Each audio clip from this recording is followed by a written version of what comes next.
आइए एक ऐसी यात्रा पर निकलते हैं जहां अमेरिका की मूल आत्मा की अमिट छाप आज भी पृथ्वी, आकाश और हर जीवित प्राणी में समाई हुई है।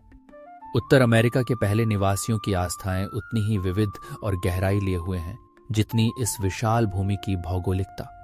इनकी धार्मिकता पुस्तकालयों में दर्ज शब्दों या केवल सभाओं के भाषण भर नहीं, बल्कि जीवंत स्मृतियां, परंपराएं और पीढ़ियों से चलती आ रही कथावाचन में रची बसी है। 1983 की एक शाम शिकागो की भीड़भाड़ में मरियलन बेकर खड़ी होती हैं, एक औजिब्य महिला जिन्होंने नशा मुक्ति केंद्र की स्थापना की। जब वे कहती हैं, आज मैं इतिहास बना रही हूं, तो उनकी आवाज पूरे सभागार में गूंज उठती है। सभी सुनने वालों की आंखें नम हो जाती हैं। यह क्षण उस युग युग से चली आ रही पीड़ा, प्रतिरोध और आत्मगौरव का प्रतीक है, जब मूल निवासी अपनी पहचान और आध्यात्मिकता के लिए लड़ते रहे हैं।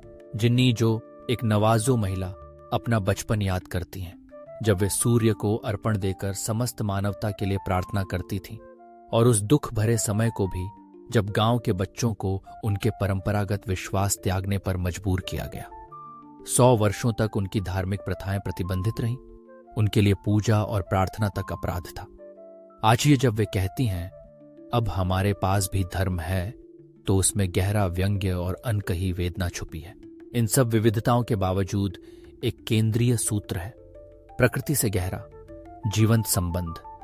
चाहे वह लकोटा समुदाय का वाकण टंका महान रहस्य हो, औजिब्वे का किची मानीटू या नवाजों का अदृश्य अनजानी शक्ति, हर एक अपने तरीके से सृजन में व्याप्त दैवीता की बात करता है।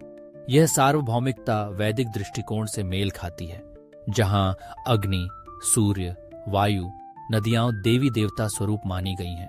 मूल अमेरिकी कथावाचन हमें सिखाता है, प्रकृति, पशु, पौधे, पर्वत और मानव सब एक ही परिवार के सदस्य हैं, सारे संबंधी। मिताकुये ओयासिन की प्रार्थना में पूरी सृष्टि के लिए मंगलकांक्षा है।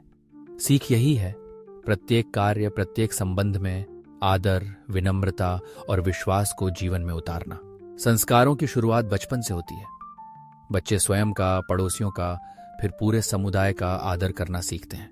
सारा जीवन गोल वृत्त की तरह एकता और समावेशिता का प्रतीक बन जाता है, जैसे गोल सूर्य, गोल पृथ्वी या सर्कल में बैठकर साझा किया गया एक पाइप। इन परंपराओं में हर अनुष्ठान, चाहे वह स्वेट लॉज की शुद्धि हो या विजन क्वेस्ट की तीव्र साधना, आध्यात्मिक पुनर्नवृत्ति का मार्ग है। साधक प्रकृति के एकांत में स्वयं से मिलता है, प्रार्थना करता है, मार्गदर्शन मांगता है